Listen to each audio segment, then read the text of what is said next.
heard friends of mine, Gary Leary and his sons, suffered from it, and I believe Joseph missed a year of school because of valley fever. So I knew that it was a very dangerous disease. And to be quite honest, when I was finally diagnosed, I was scared to death. I really was. Well, I remember it well. It was back in 2010. I know that for a fact because that was the year that the Valpredo family was celebrating their centennial of Luigi's Restaurant and a World Delicatessen. And Gino, a really dear friend, had asked me to MC the event. And obviously I was thrilled and really excited, really looking forward to it. And it was on a Saturday. And about Tuesday of that week, I woke up and I just didn't feel right. And I know my body. I know what it feels like when I'm getting the flu. I know what it feels like when I'm getting a cold. And it didn't feel like any of that. I just was exhausted at 7 o'clock in the morning. I just woken up and I didn't understand what was going on. So I let it go. And about a day later, my breathing started to get a little labored. And I crossed the street and was out of breath and went saw my GP, my general practitioner, Emil Cothery. And this is where just being blessed and fortunate comes in, because Hemel said, I'm pretty convinced you have valley fever. So they tested me and I tested negatively.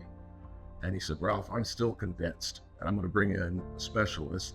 They concurred and they said, we're going to have to commit you to a surgery. We're going to have to do surgery on you. By that time, they had already had me on Difluke and they were so convinced. And lo and behold, I went and did the surgery. They pulled a piece of tissue out of my lung and confirmed that I had valley fever.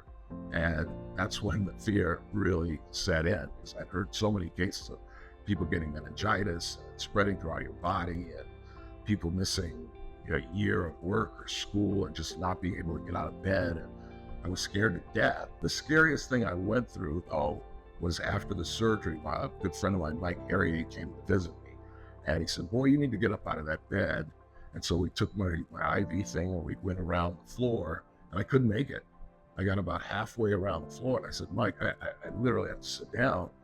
And was just breathing like this. And I just was, I always feared that I might die of cardiovascular disease. My father died young of that. But now now I've got pulmonary issues and was just absolutely scared to death. But through the grace of God, I was back at work in about 2 or 3 weeks after that.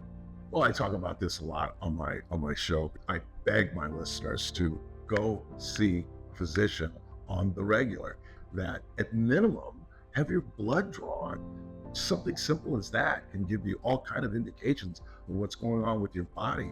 And in terms of valley fever, had I not gone to my GP, and I had not gone to Hemel and him being able to diagnose me so quickly, who knows what would have happened. I am Ralph Bailey, and I am a freckled face of valley fever.